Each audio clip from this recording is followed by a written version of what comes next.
very much, everyone, and thank you very much, Graham and Siobhan, and thank you, Alika, for inviting me here. So I'm a senior lecturer at Curtin University. I specialize in consumer psychology and consumer marketing. Neolytics is basically one of the side business that have been spin out from my research, looking at using biometrics to really conduct UX research. Now, I'll go through a little bit about what we do and what are the research capability that we offered, give you some examples, so on and so forth. Okay, so Siobhan have just really quickly went through a user journey kind of interview. And what you see is that people will be reporting how they feel, how they think, and how they what they really want in that particular second, every second of the way. But do we really actually know exactly where they're looking at? So, for instance, are they really looking at that navigation bar, or are they looking at that button over there that is a signpost to complete that task? So this is where biometric comes in. So what you can actually see on the screen is actually eye tracking data. So this is actually not a website, obviously. This is a television commercial or a brand video. But what you can actually see is basically whether they are actually paying attention to a particular element within a stimulus. And this stimulus could be a website, could be a television commercial, could be a flyer, so on and so forth, or even content on your website. So what you can actually see here is basically one of the projects that we have conducted as a collaboration between Neolytics and Alika, where we were actually looking at a financial product. What you can actually see on the screen on the left, obviously, generally you wouldn't see those. That's a researcher screen, but we basically just put it next to the participant so that you can actually see the participant on the right, on the red, with the red cardigan. What she's actually looking at is basically the website that we're showing you on the left. And down at the bottom of the screen is actually an eye tracker. So that eye tracker actually tracks your eye gaze. On the left, you can actually see exactly where she's looking at. So in this task that were given to this respondent, we were actually asking them, do you actually understand the graph? Do you actually understand what the graph is trying to tell you, and exactly what is the information that is being presented to you? Now you can see this is a financial product, and so this is actually the selling point. This is the page where we that financial company is going, I will tell you how much is your investment and how much growth I'm going to give you, right? And if you don't actually understand those graphs, it's very difficult to convince people. So what we can actually do is we can actually tell you exactly where they're paying attention to while they're going through websites or other marketing assets. But that's not it. Underneath all these eye tracking data, there's also other biometrics. So one of the things is pupillometry, which you can see on the bottom. That graph basically shows you pupil size, so how big your pupil is. And research has shown that your pupil dilates when you process those information. So now, not only I can tell you exactly where people are paying attention to, but what are they processing and what are they not processing. So when they're going through your website, are they really processing those information that you're presenting to them, or they're basically, no, I'm not processing them, or we're not actually exerting any cognitive load to actually process those information.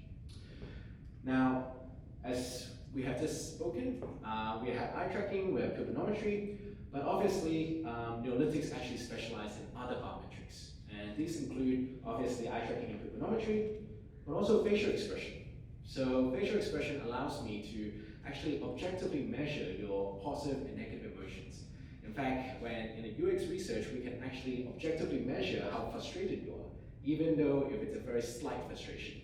So whether you've gone into a navigation bar and you couldn't find that signpost, you're starting to get a little bit frustrated, I can tell you exactly that second or that element that actually triggers those frustrations. Or is it comfort? So do people actually feel comfortable while going through your websites or that navigation or that UX?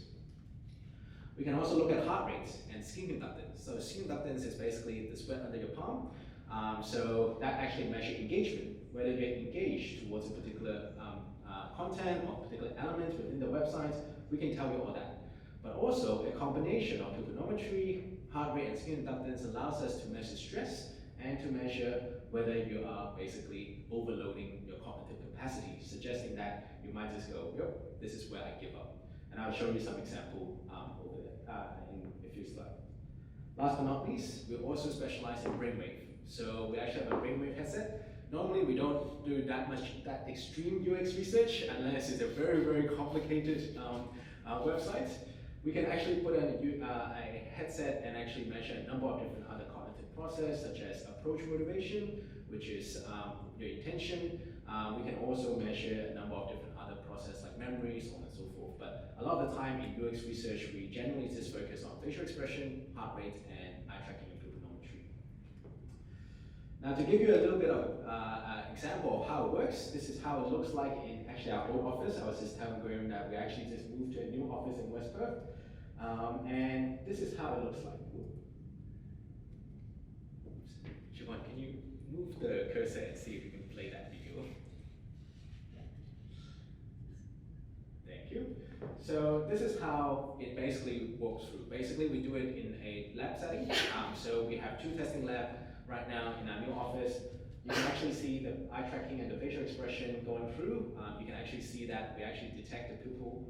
And this is actually a television commercial instead of a website. We'll show you some website example later on. But you can exactly see what they're paying attention to and all the data that has been connected. This is basically the facial expression analysis. Now you can actually see it actually classify based on your facial expression, happiness, sadness, frustration, anger, all these other emotional responses. I will actually show you a list of measurements that we can actually conduct through our biometric UX solution.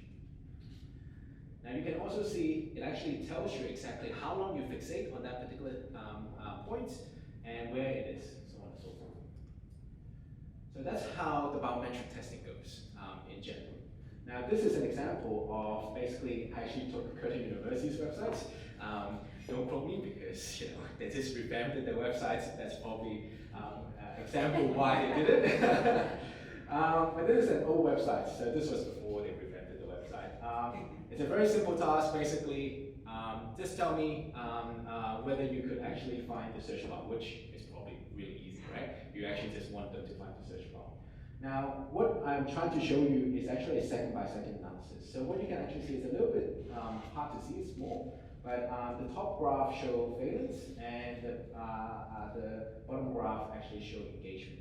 So we can actually tell you exactly where they're paying attention to and what engages them. Now, obviously, this is just one of the very simple tasks as a baseline calibration method that we do. But what we can actually then do is actually show you exactly where people are looking at. And this is actually a static output of 20 participants. So we actually ran through 20 participants, asked them to complete a task. Some of the tasks were, for example, find a course or find the tuition fee of this course, find accommodation. Imagine you're an international student looking for accommodation near Curtin, so on and so forth. So what you can actually see, this is one of the tasks, and it was a course task. So basically, we asked them to imagine that they are signing up to an undergraduate degree. This is the course that I want you to find, and basically see what they are actually looking at. Now, obviously, a very good UX design will actually make the potential student or the respondents to be able to navigate this website quite quickly or quite efficiently. But what you can actually see is that there is a few people, or at least few eye gazes, that actually scroll down to the bottom of the screen. They don't actually go to the navigation bar, they don't actually use the search bar, so on and so forth. So we can actually show you that. We can actually show you whether these respondents are more frustrated than the other one. We can also look at confusion based on facial expression, whether they are actually very confused when they're looking for courses.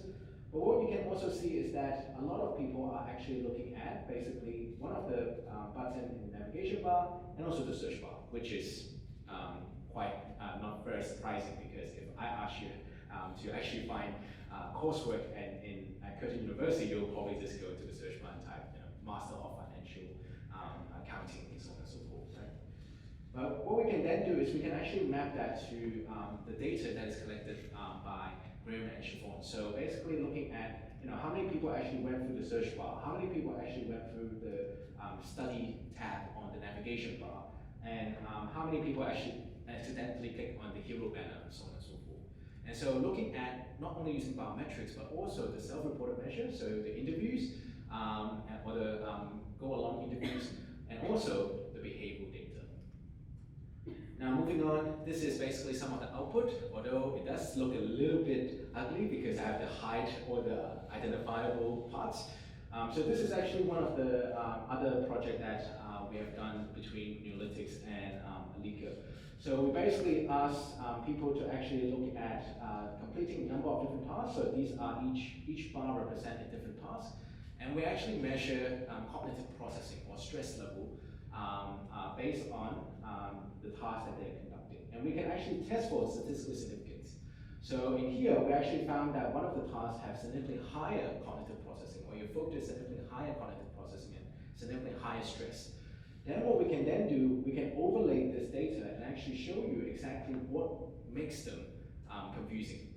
Is it this page, or is it a particular element within the page? And what we found was that this page, without giving too much details, is actually asking you to put in a certain value that actually inform the AI algorithm about your investment plan. So it actually provides basically spits out an investment plan for you based on information that you're being asked. Now this is one of the questions, and what you can see is that there is actually some small print over here. These are not terms and conditions, these are explanation of what that value should be. So when people are actually trying to key in this value, they're going, well, I have no idea what you're asking me here. I'm reading those information and probably not even reading it properly, because you can see that eye tracking data shows that no one actually reads the explanation. And I have no idea what's going on. I have no idea what value you want me to put in. It's just similar to that Brisbane website, right? You click on the phone and then the first name, last name, and whatever is actually up the top. You actually didn't see it, so on and so forth. So we can actually show you exactly what tasks and when and how and why certain tasks or certain page actually confuse people or evoke certain stress and high level of cognitive processing. This is another example.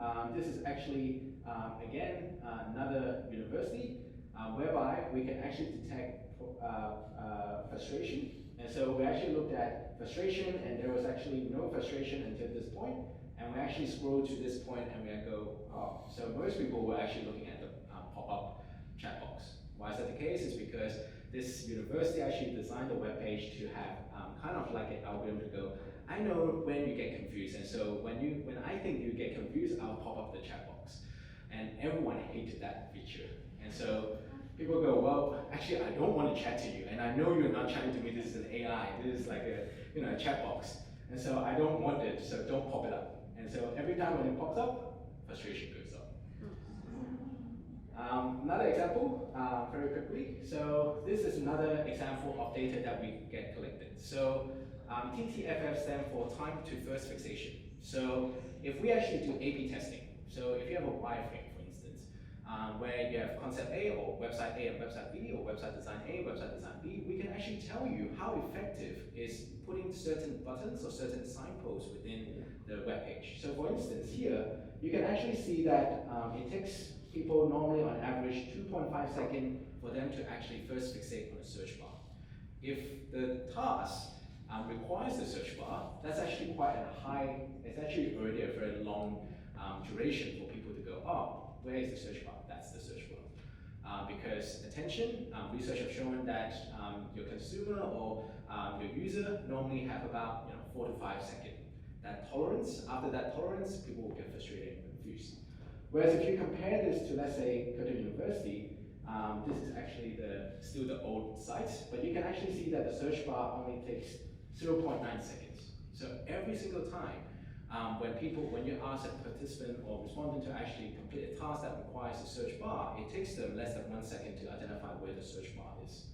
Suggesting that this search bar is much more clear, which is not surprising if you look at the color scheme of UWA versus Curtin University. So very simple manipulation of layouts, colors, UX design can actually have a lot of impact on how people use your website and the usability and user experience of your website. And we can detect this by these biometric responses. So very quickly, these are basically everything that we can measure through attention to willingness, attitudes to boredom to citation, confusion, cognitive processing, engagement, interest, so on and so forth. Now, obviously, we don't just rely on biometric measure. As we said, we always use triangulation technique. whereby we not only use biometric measure, but we also triangulate all the findings using self-reported measure and thematic analysis on the go-along interviews or the probing interviews at the end. Now, Miriam actually just asked me this before I would come on to onto stage. What I'm showing you here is actually the results of COVID-19. Obviously, when we are doing lab testing, during the shutdown, we couldn't do lab testing. And so what we did was we actually designed a fully online biometric testing platform. So what you can actually see here is basically a link that was sent to the respondents. It could be a link to our online platform or a survey that actually then links you to the online biometric testing platform. We preload the stimulus. It could be a TBC, again, it can be a fly, it could be a website. And basically what it does, it's a fully online biometric testing platform. So we actually tell them, we're going to record your face, please consent to that. Okay, this is one of our researcher. So you can actually see what it did was it actually recognizes this is the face and it calibrates basically our algorithm to that face. So now it loads up the video. It could be, it's fast forward about 20 times, just so you don't have to reach through the whole 2 minute of video. But basically, this is what happens. So it could even be a website. It could be basically a wireframe that you put on. It could be a clickable prototype that you do when you do UX design, or it could simply be basically a website that we redirect to. And they go through that task, and we actually analyze the data. And I think I need to slow down that video, but at the end you kind of see that the output is basically similar. So we can see happiness, frustration, so on and so forth, second by second. And last but not least, these are basically some of the avenue that we can use biometric testing. So we can go through concept testing, we can do wireframe and prototype testing, we can do page-by-page user experience mapping, task-by-task usability testing, content A/B testing, and even competitive analysis. So looking at a number of different methods or approach to really optimize